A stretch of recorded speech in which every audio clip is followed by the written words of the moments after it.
Hello friends, welcome to Centum Tutor, PGTRB Commerce, Unit 6, Cost Accounting. Reconciliation of cost and financial accounts இந்த வீடியோவில் நம்ம பார்க்கலாம். Reconciliation அப்படின்னா என்ன அப்படின்னு பார்க்கும்போது சரி கட்டுதல்.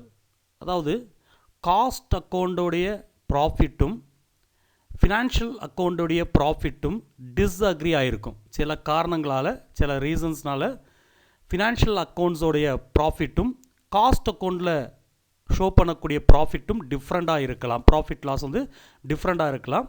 அதை சரி கட்டணும். அதாவது வேற்றுமையை அகற்றி சமரசப்படுத்துதல் அப்படின்னு சொல்லலாம்.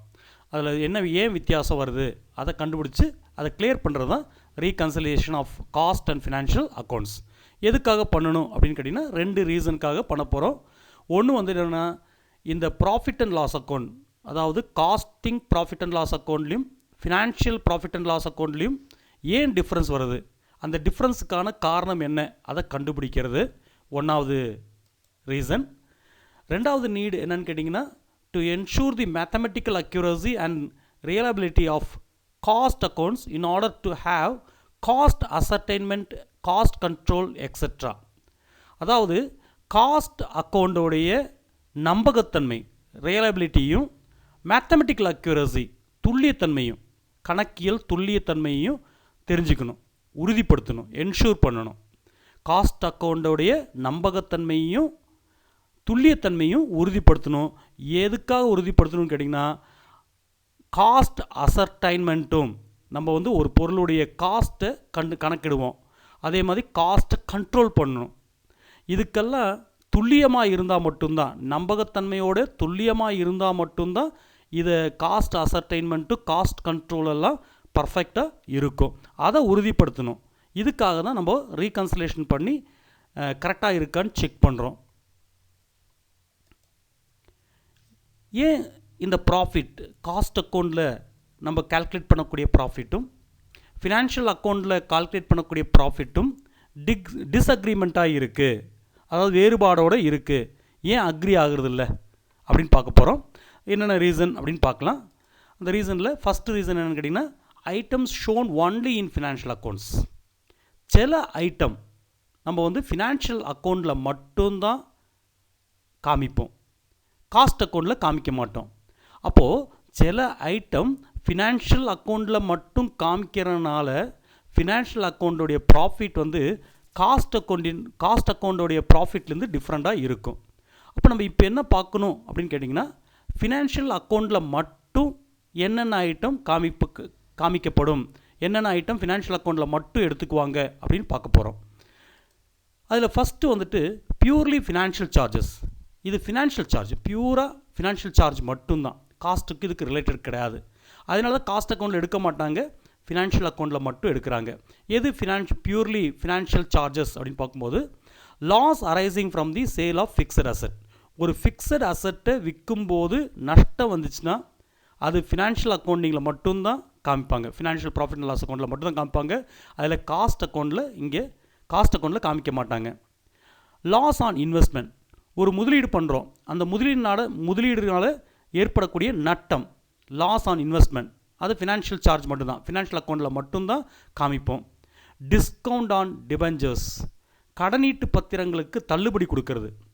கடனீட்டு பத்திரங்களை வந்து தள்ளுபடி கொடுக்கும்போது அந்த தள்ளுபடி டிஸ்கவுண்ட்டை வந்துட்டு நம்ம ஃபினான்ஷியல் சார்ஜ் ஃபினான்ஷியல் அக்கௌண்ட்டில் மட்டும்தான் காமிப்போம்.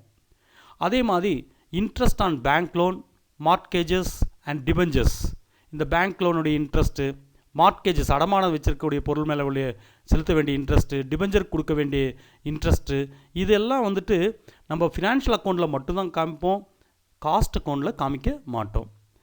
Expenses of the companies share transfer office, expenses of the companies share transfer office, கம்பெனியோடைய ஷேர் ட்ரான்ஸ்ஃபர் ஆஃபீஸோடைய எக்ஸ்பென்சஸை ஃபினான்ஷியல் அக்கௌண்ட்டில் மட்டும்தான் காமிப்போம். அது என்னது கம்பெனிஸ் ஷேர் ட்ரான்ஸ்ஃபர் ஆஃபீஸ் அப்படின்னு பார்க்கும்போது இந்த ஸ்டாக் ட்ரான்ஸ்ஃபர் ஏஜெண்ட் இருப்பாங்க.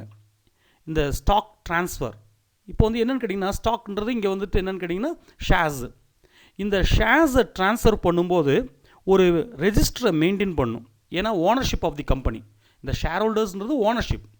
அப்போது ட்ரான்ஸ்ஃபர் பண்ணும்போது ஒரு ஆள் இன்னொரு ஆளுக்கு ஷேரை ட்ரான்ஸ்ஃபர் பண்ணும்போது அந்த ட்ரான்ஸ்ஃபர் பண்ணக்கூடிய ஒரு நபர் யாருக்கு ட்ரான்ஸ்ஃபர் பண்ணாங்க அவங்க தான் இப்போத்த ஓனர்.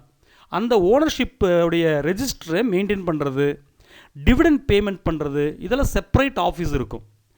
அவங்களுக்கு தனி எக்ஸ்பென்சஸ் இருக்கும். அந்த எக்ஸ்பென்சஸ் எல்லாமே இந்த ஃபினான்ஷியல் சார்ஜஸில் தான் நம்ம காமிப்போம். அதாவது ஃபினான்ஷியல் அக்கௌண்ட்டில் மட்டும்தான் காமிப்போம். அதாவது கம்பெனிஸ் ஷேர் ட்ரான்ஸ்ஃபர் ஆஃபீஸ்ன்றோம். இது வந்து ஆக்சுவலி ஒரு ஏஜென்ட். இவங்களுக்கெல்லாம் எக்ஸ்பென்சஸ் வந்து இவங்களுக்கான இந்த ஏஜென்சி வந்துட்டு எக்ஸ்பென்ஸை வந்து கம்பெனி பேர் பண்ணணும். எதுக்காக பேர் பண்ணணும் அப்படின்னு கேட்டிங்கன்னா, அவங்க தான் இந்த ஓனர்ஷிப் கம்பெனியோட ஓனர்ஷிப் ரெஜிஸ்டரை மெயின்டைன் பண்ணுவாங்க. டிவிடெண்ட் பேமெண்ட் பண்ணுறதெல்லாம் அவங்க பண்ணிக்குவாங்க. கம்பெனி தான் பண்ணுது, but through only that office. அந்த ஆஃபீஸுக்கான எக்ஸ்பென்சஸை வந்து நம்ம ஃபினான்ஷியல் அக்கௌண்ட்டில் மட்டும்தான் காமிப்போம், காஸ்ட் அக்கௌண்ட்டில் காமிக்க மாட்டோம். ரெண்டாவது ஐட்டம் பாருங்கள், அப்ராப்ரியேஷன் ஆஃப் ப்ராஃபிட். அப்ராப்ரியேஷன் அப்படின்னா ஒதுக்கீடு, பகிர்வு. லாபத்தை நம்ம லாபம் கிடைச்சதும் அதை பல விதத்தில் ஒதுக்குவோம். அதாவது லாபத்தை வந்து ஒவ்வொரு எக்ஸ்பென்சஸ்க்காக பிரித்து வைப்போம், பகிர்ந்தளிப்போம். அது எப்படி? அதில் வந்து சில ஐட்டத்துக்கு பாருங்கள் நம்ம பகிர்ந்தளிக்கிறது அப்படின்னா டொனேஷன் அண்ட் சேரிட்டிஸ். டொனேஷன் கொடுப்போம், இல்லை சேரிட்டிஸ்க்கு கொடுப்போம். அப்போது அந்த சேரிட்டி டொனேஷன்ஸ் எல்லாம் கொடுக்கும்போது அது வந்து ஃபினான்ஷியல் அக்கௌண்டிங்கில் மட்டும் காமிப்போம். அதுக்கும் காஸ்ட் அக்கௌண்டிங் எந்த சம்மந்தம் கிடையாது. அதே மாதிரி ப்ராஃபிட்லேருந்து நம்ம என்ன பண்ணோம், ஒரு குறிப்பிட்ட பர்சன்டேஜ் வந்து இன்கம் டேக்ஸ் பே பண்ணணும். அது ஃபினான்ஷியல் அக்கௌண்டிங் ரிலேட்டடு. அதே மாதிரி ப்ராஃபிட், கம்பெனிக்கு கிடைக்கக்கூடிய ப்ராஃபிட்லேருந்து தான் டிவிடெண்ட் பே பண்ணுவோம், லாப பங்கை பே பண்ணுவோம் ஷேர் ஹோல்டர்ஸுக்கு, அந்த டிவிடெண்ட் பெய்டு. அதே மாதிரி லாபத்தை கம்ப்ளீட்டாக நம்ம என்ன பண்ண மாட்டோம்னா அப்படியே டிவிடெண்டாவோ லாபமாகவோ கருத மாட்டோம். அதில் ஒரு குறிப்பிட்ட பர்சன்டேஜை வந்து ரிசர்வாவோ சிங்கிங் ஃபண்டாவோ மாற்றி வச்சுருவோம். அதாவது நாளைக்கு ஏதாவது பாதிப்பு வந்தால் அதை எடுக்கிறதுக்காகவும், இல்லை வைண்ட் அப் டைமில் எடுக்கிறதுக்காகவும், கடன் அடைக்கிறதுக்காக எடுக்கிறதுக்காகவும் நம்ம அந்த ரிசர்வை யூஸ் பண்ணுவோம். அதனால் ப்ராஃபிட்லேருந்து ஒரு குறிப்பிட்ட பாகத்தை வந்து ரிசர்வுக்கும் சிங்கிங் ஃபண்டுக்கும் ட்ரான்ஸ்ஃபர் பண்ணுவோம். அந்த அமௌண்ட்டெல்லாம் நம்ம ஃபினான்ஷியல் அக்கௌண்டிங்கில் மட்டும்தான் காமிப்போம். இதுக்கும் காஸ்ட் அக்கௌண்டிங்கு எந்த ரிலேஷனும் கிடையாது. பாருங்கள், donation and charities, income tax, dividend paid, transfer to reserve and sinking fund, இதெல்லாம் வந்து ப்ராஃபிட்லேருந்து நம்ம ஒதுக்கக்கூடிய தொகைகள். இந்த ப்ராஃபிட்லேருந்து ஒதுக்கக்கூடிய தொகை எல்லாமே வந்து எங்கே மட்டும்தான் காமிப்போம், ஃபினான்ஷியல் அக்கௌண்டிங்கில் மட்டும்தான் காமிப்போம். காஸ்ட் அக்கௌண்டிங்க்கும் இதுக்கும் சம்மந்தம் கிடையாது.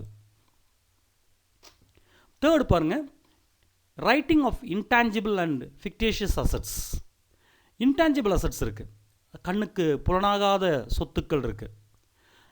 அப்புறம் கற்பனையான சொத்துக்கள், ஃபிக்டேஷியஸ் அசட்ஸ் வந்து ஒரு கற்பனையான சொத்து, சொத்தே கிடையாது, ஒரு செலவு தான், ஆனால் சொத்தாக நம்ம கருதுவோம். அதான் ஃபிக்டேஷியஸ் அசட்ஸ்.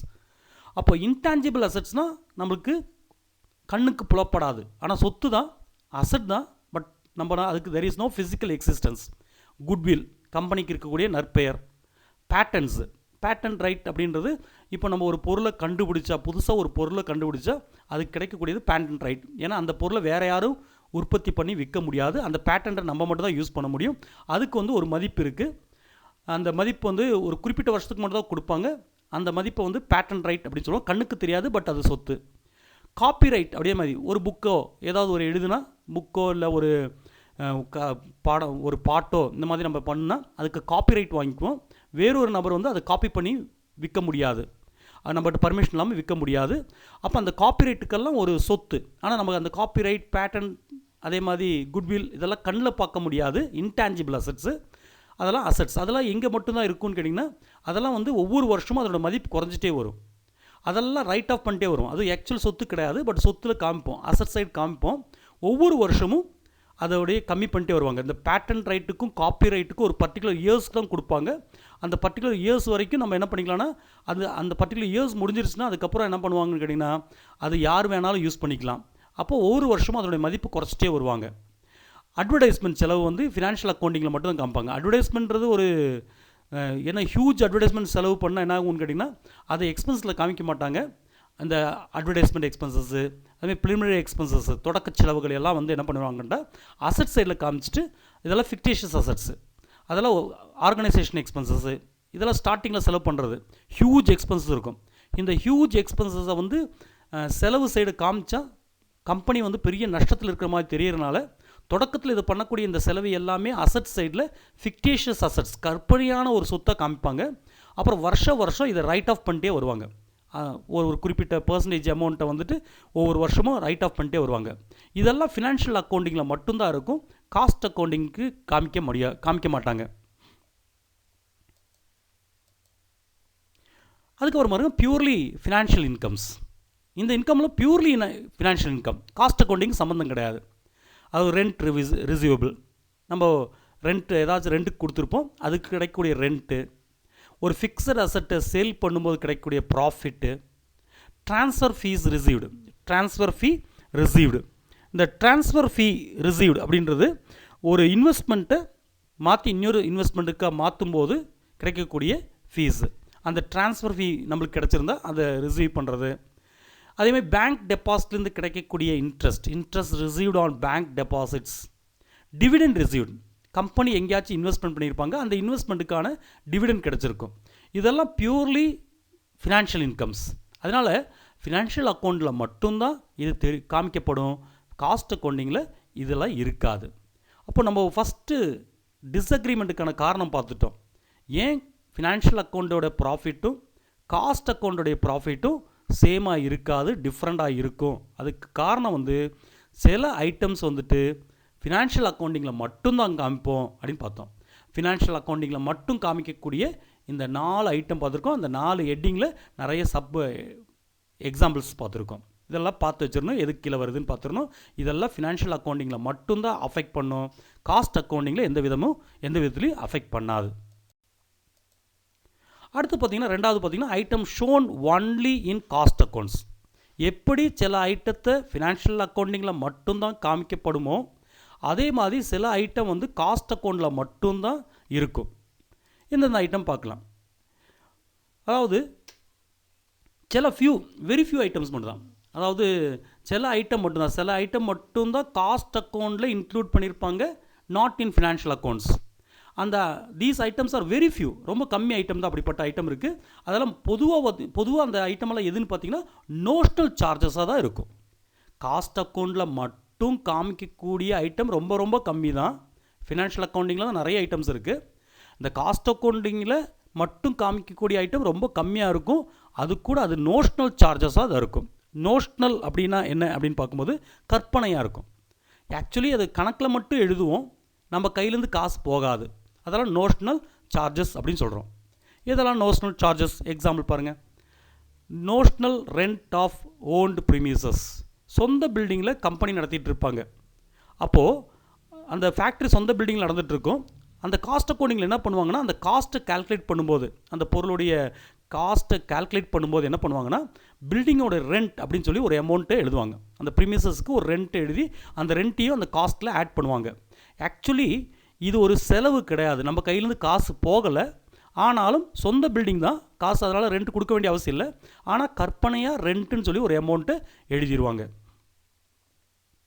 அதுமாதிரி நோஷனல் சேலரி ஆஃப் ப்ரொப்பரேட்டர். உரிமையாளருக்கு சம்பளம் கொடுக்கறதில்ல, ஆனாலும் சம்பளம் கொடுத்ததா, அவருக்கு ஒரு சம்பளம் கொடுத்ததா ஒரு கற்பனையாக ஒரு கணக்கு இருக்கும் காஸ்ட் அக்கௌண்டிங்கில். ஏன்னா காஸ்ட் கால்குலேட் பண்ணும்போது இதெல்லாம் எடுத்தாகணும்.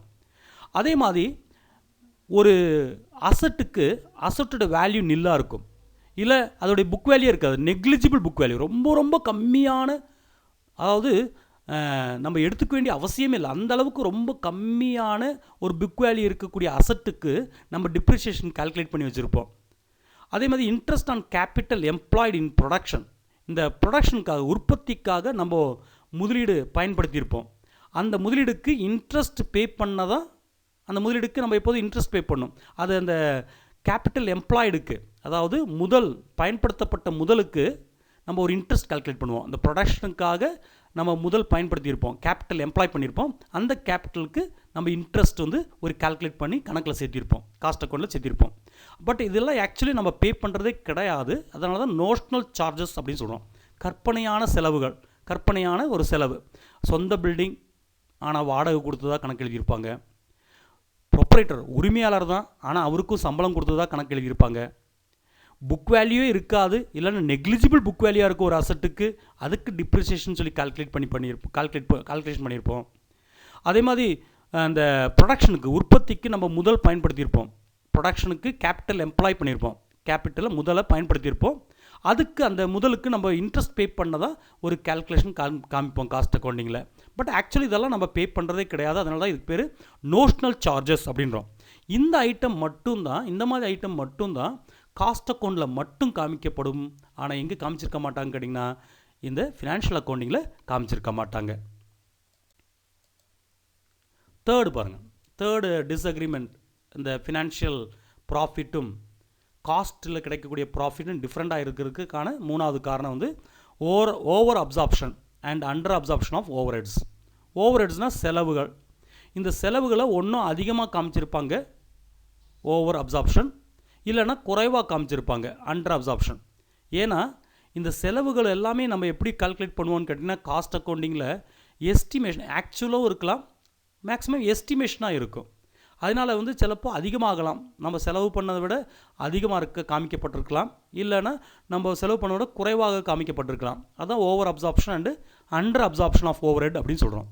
எப்படி பாருங்கள், அப்போது overhead absorption in cost accounts on the basis of estimation like percentage on direct materials, percentage on direct wages, etc.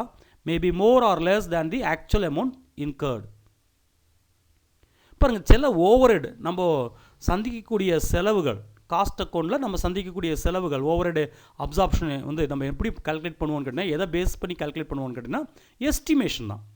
எப்படி டைரக்ட் மெட்டீரியலில் ஒரு பர்சன்டேஜ், இல்லைன்னா டைரக்ட் வேஜஸில் ஒரு பர்சன்டேஜ், இந்த மாதிரி ஒரு எஸ்டிமேஷன் தான் பண்ணுவோம்.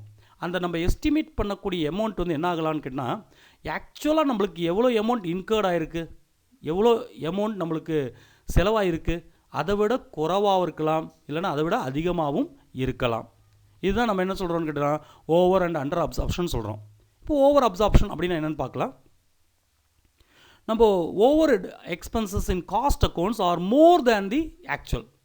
உண்மையான செலவை விட காஸ்ட் அக்கௌண்ட்டில் அதிகமான செலவு காமிக்கப்பட்டிருந்தால், நம்ம எஸ்டிமேட் பண்ணுறது அதிகமாக இருந்திருக்கும், ஆக்சுவல் வந்து குறைவாக இருக்குது. அப்போ எஸ்டிமேட் பண்ணுறது அதிகமாக இருந்தனால அதுக்கு பேர் ஓவர் அப்சார்ப்ஷன் அப்படின்னு சொல்லலாம். இதே அண்டர் அப்சார்ப்ஷன் அப்படின்றது என்னென்னு கேட்டிங்கன்னா அதுக்கு ஆப்போசிட். அதாவது நம்ம செலவை ஃபுல்லாக நம்ம கணக்கில் எடுத்துருக்க மாட்டோம், நாட் ஃபுல்லி அப்சார்ப்டு. அதாவது நம்ம காஸ்ட் அக்கௌண்ட்டில் நம்ம காமிச்ச எஸ்டிமேஷன் வந்துட்டு எவ்வளோ இருக்கலாம், லெஸ்ஸாக இருக்கலாம், ஆக்சுவல் அமௌண்ட்டை விட கம்மியாக இருக்கலாம். இந்த கம்மியாக இருக்கக்கூடிய இந்த ஷார்ட் ஃபாலை தான் நம்ம என்னென்னு சொல்கிறோன்னா அண்டர் அப்சார்ப்ஷன் அப்படின்னு சொல்கிறோம். சில டைமில் இந்த செல்லிங் டிஸ்ட்ரிபியூஷன் எக்ஸ்பென்சஸ் எல்லாம் வந்து நம்ம காஸ்ட் அக்கௌண்ட்டில் எடுக்கவே மாட்டோம், இக்னோர் பண்ணிடுவோம். அதனால் வந்து அந்த செலவெல்லாம் காமிக்காதனால, செலவை கம்மி பண்ணி காமிக்கிறனால இந்த செல்லிங் எக்ஸ்பென்ஸோ டிஸ்ட்ரிபியூஷன் எக்ஸ்பென்ஸெல்லாம் ஃபினான்ஷியல் அக்கௌண்ட்டில் காமிச்சிருவாங்க, இந்த காஸ்ட் அக்கௌண்ட்டில் சில டைமில் காமிக்க மாட்டாங்க. அப்படி காமிக்காதனால என்ன ஆகும், செலவு கம்மியாகிறனால ப்ராஃபிட் வந்து காஸ்ட் அக்கௌண்டிங்கில் அதிகமாக காமிக்கும். Costing profit will be higher. Sometimes selling and distribution expenses are ignored in cost accounts and as such costing profit will be higher இருக்கும்.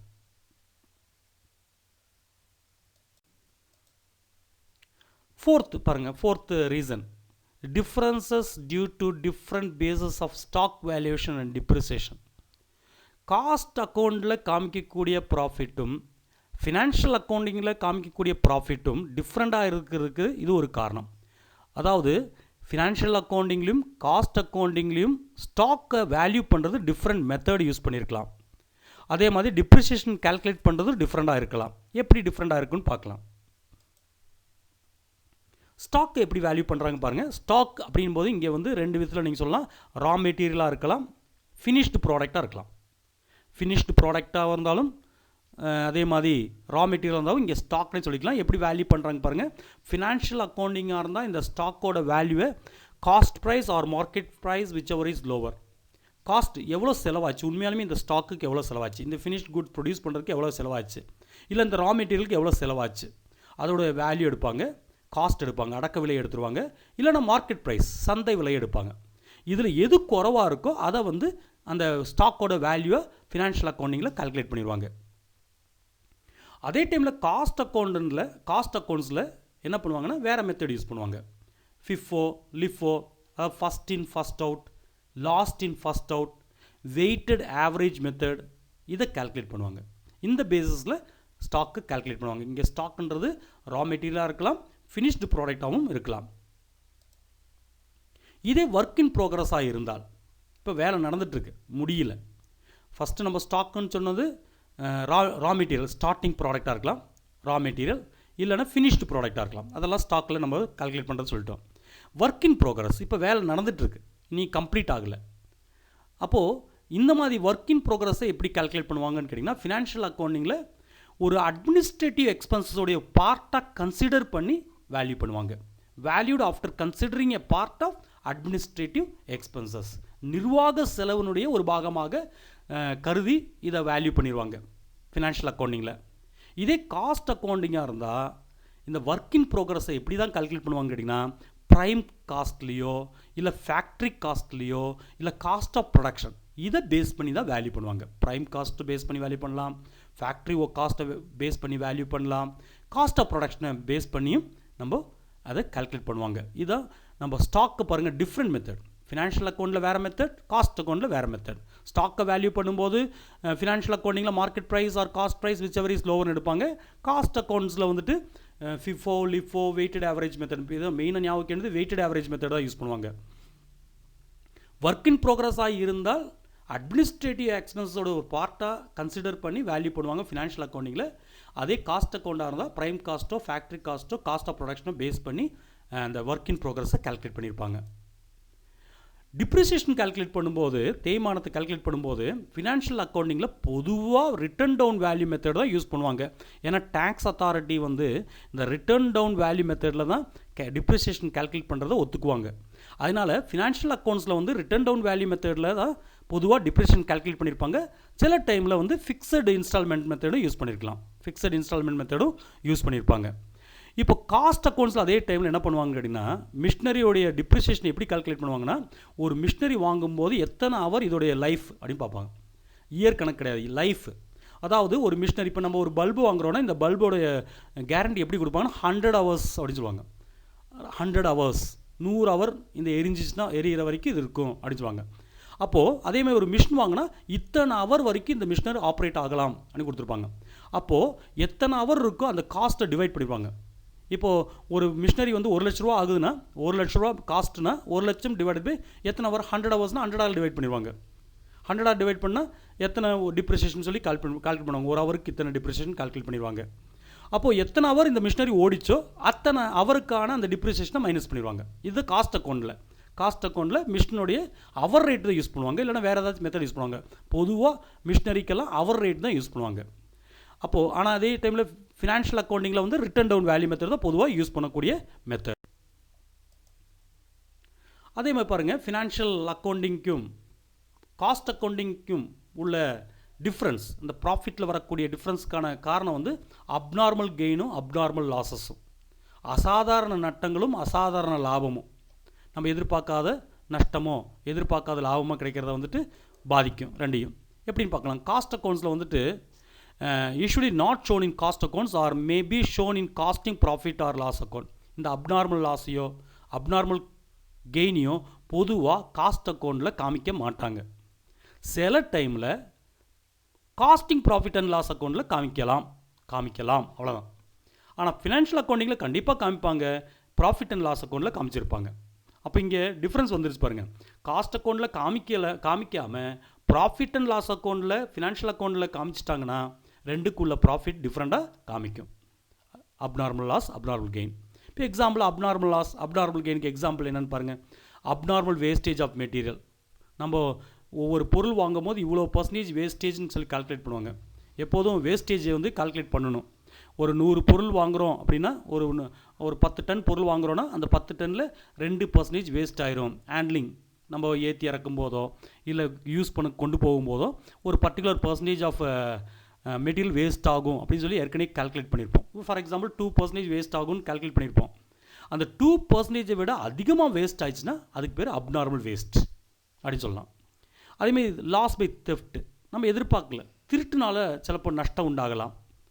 இல்லைனா ஃபயர் இல்லைனா வேறு ஏதாவது ஆக்சிடெண்ட் மூலமாக லாஸ் உண்டாகலாம். இப்போ எர்த்குவைக் வரலாம், சுனாமி வரலாம். இந்த மாதிரி நம்ம நேச்சுரல் கெலாமிட்டிஸ்னால நம்மளுக்கு நஷ்டம் வரலாம். இது எதிர்பார்க்காமல் வரக்கூடிய நஷ்டம், லாஸு. இதனால் அப்நார்மல் லாஸஸ் சொல்லலாம். அதேமாதிரி cost of abnormal idle time.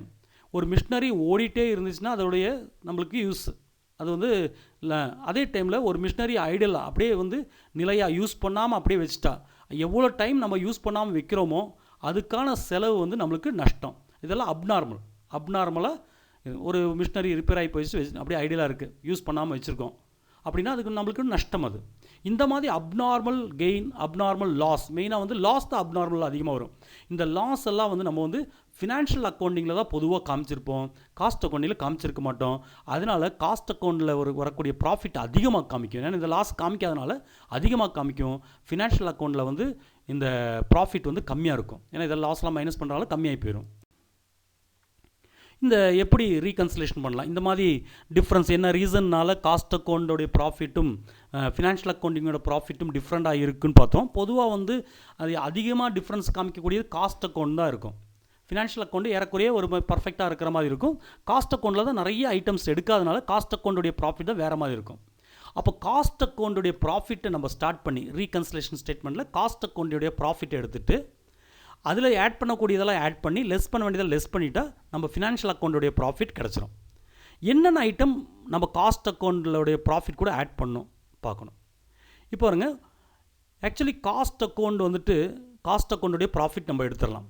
இந்த காஸ்ட் அக்கௌண்ட்டுடைய ப்ராஃபிட்டை நம்ம எடுத்த ப்ராஃபிட்டை என்னென்ன ரீசன் குறைச்சிச்சோ அந்த ரீசனால் திருப்பி ஆட் பண்ணிடணும், அந்த ஐட்டத்தில் ஆட் பண்ணிடணும். இப்போ பாருங்க, over recovery of overhead in cost account. Cost அக்கௌண்ட்டில் ஓவர் ரிகவரி, அந்த ஓவர் ஹெட்டை வந்து அதிகமாக எடுத்திருக்கோம், செலவை வந்து அதிகமாக எடுத்திருந்தால் நம்ம என்ன ஆயிரும், காஸ்ட் அக்கௌண்ட்டோட ப்ராஃபிட் குறைஞ்சிருக்கும். ஏன் அதிகமாக எடுத்தனால குறைஞ்சிச்சு. எவ்வளோ அதிகமாக எடுத்தோம் அது திருப்பி பழையபடி ஆட் பண்ணிடலாம். அதே மாதிரி ஃபினான்ஷியல் அக்கௌண்ட்டில் எந்தெந்த ஐட்டமெல்லாம் எந்தெந்த இன்கம்லாம் கிரெடிட் பண்ணியிருப்போம், ஃபினான்ஷியல் அக்கௌண்ட்டில் மட்டும் கிரெடிட் பண்ணியிருப்போம், அப்போ இங்கே நம்ம என்ன பண்ணிடணும், ஆட் பண்ணிடணும். அதே மாதிரி ஓப்பனிங் ஸ்டாக் வந்து காஸ்ட் அக்கௌண்ட்டில் ஓப்பனிங் ஸ்டாக்கை வந்து ஓவர் வேல்யூ பண்ணியிருப்போம், அதிகமாக கால்குலேட் பண்ணியிருப்போம். எப்போதும் ஓப்பனிங் ஸ்டாக்கு நீங்கள் எப்போதும் ப்ராஃபிட் அண்ட் லாஸ் அக்கௌண்ட்டில் கொஞ்சம் கற்பனையில் கொண்டு வாங்க. ப்ராஃபிட் அண்ட் லாஸ் அக்கௌண்ட்டில் வந்து டெபிட் சைடில் ஓப்பனிங் ஸ்டாக் இருக்கும், அந்த சைடு தான் ப்ராஃபிட்டும் இருக்கும், க்ரோஸ் ப்ராஃபிட் இருக்கும். அதுமாதிரி கிரெடிட் சைடில் பார்த்தீங்கன்னா க்ளோசிங் ஸ்டாக் இருக்கும். அப்போ ஓப்பனிங் ஸ்டாக் அதிகமாச்சுன்னா ப்ராஃபிட் கம்மியாக காமிக்கும்.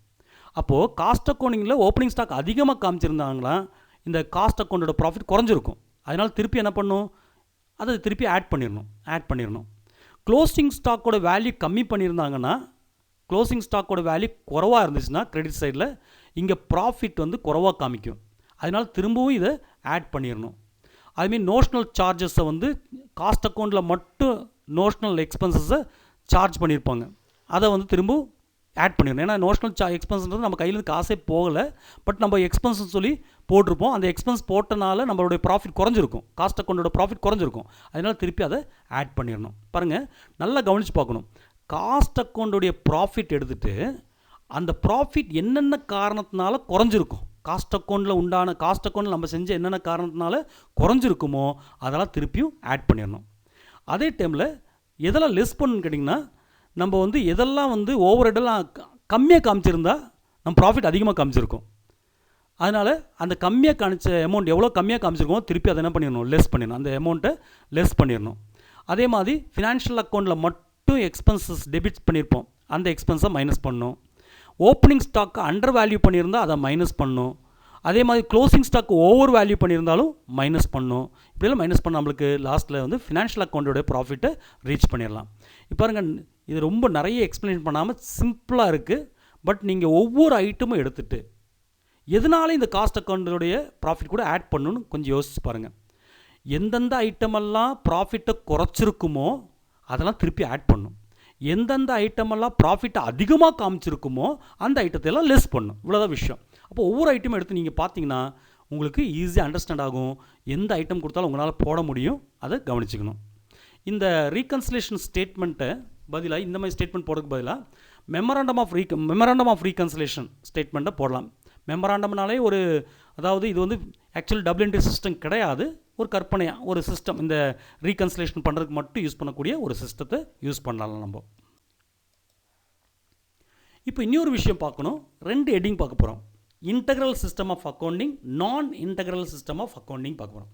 இன்டெக்ரல் அப்படின்னாலே ஒருமைப்பாடு, ஒரே அப்படின்னு அர்த்தம்.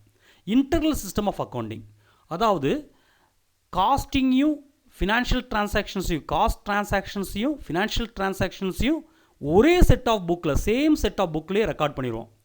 அதனால் காஸ்ட் அக்கௌண்டிங்கும் ஃபினான்ஷியல் அக்கௌண்டிங்கில் ப்ராஃபிட்டும் சேமாக தான் காமிக்கும். ஏன்னா ஒரே செட் ஆஃப் புக்கில் ரெக்கார்ட் பண்ணுறனால வித்தியாசம் வர்றதுக்கு சான்ஸு கிடையாது. அதனால் integral system of accounting use பண்ணுவாங்க. அப்போது இன்டெக்ரல் சிஸ்டம் ஆஃப் அக்கௌண்டிங் வந்து பொதுவாக யூஸ் பண்ண மாட்டாங்க. ஏன்னா எப்போதுமே டீசென்ட்ரலைசேஷன், அதாவது அந்தந்த டிபார்ட்மெண்ட்டுக்கு வேலையை பகிர்ந்தளிக்கிறதுனால மட்டும்தான் நம்ம சிறப்பாக செய்ய முடியும். அதனால் பெஸ்ட்டு பர்ஃபார்மன்ஸ், ஒரு ஃபங்க்ஷன் வந்து எஃபிஷியண்ட்டாக இருக்கணும்னா டீசென்ட்ரலைசேஷன் தான் முக்கியம். அதே மாதிரி டிவிஷன் ஆஃப் லேபர், வேலை பகிர்வு, அந்தந்த டிபார்ட்மெண்ட் அந்த இது கொடுத்துடணும். இதில் வந்து இன்டெக்ரல் சிஸ்டம் ஆஃப் அக்கௌண்டிங் வந்துட்டு காஸ்ட் டிரான்சாக்ஷன்ஸையும் ஃபினான்ஷியல் டிரான்சாக்ஷன்ஸையும் ஒரே புக்கில் ரெக்கார்ட் பண்ணுறனால வித்தியாசம் வர்றதுக்கு சான்ஸ் இல்லை, ரீகன்சிலேஷன் பண்ண வேண்டிய அவசியம் இருக்காது. அதே நான் இன்டெக்ரல் சிஸ்டம் ஆஃப் அக்கௌண்டிங்கில் வந்து 2 செட் ஆஃப் புக்கை யூஸ் பண்ணுவோம். காஸ்டிங் டிரான்சாக்ஷன்ஸால் ரெக்கார்ட் பண்ணுறதுக்கு தனி செட் ஆஃப் புக்ஸும், ஃபினான்ஷியல் டிரான்சாக்ஷனை ரெக்கார்ட் பண்ணுறதுக்கு தனி செட் ஆஃப் புக்கையும் நம்ம யூஸ் பண்ணுவோம். அந்த மாதிரி வரும்போது நமக்கு என்ன பண்ணும், காஸ்ட் டிரான்சாக்ஷனை தனியாக ரெக்கார்ட் பண்ணுறனால அது தனி ப்ராஃபிட் காமிக்கும், ஃபினான்ஷியல் டிரான்சாக்ஷனை தனியாக ரெக்கார்ட் பண்ணுறனால அது வேறு ப்ராஃபிட் காமிக்கும். அந்த மாதிரி சுச்சுவேஷனில் மட்டும்தான் நம்ம ரீகன்சிலேஷன் பண்ண வேண்டி இருக்கும். திரும்பி பாருங்கள், ஒவ்வொன்றையும் நல்லா அண்டர்ஸ்டாண்ட் பண்ணி திரும்ப 1க்கு 2 தடவையாக படித்து அண்டர்ஸ்டாண்ட் பண்ணி வச்சுக்கோங்க. ஸோ தேங்க்யூ ஃபார் வாட்சிங் this video. Wish all the best.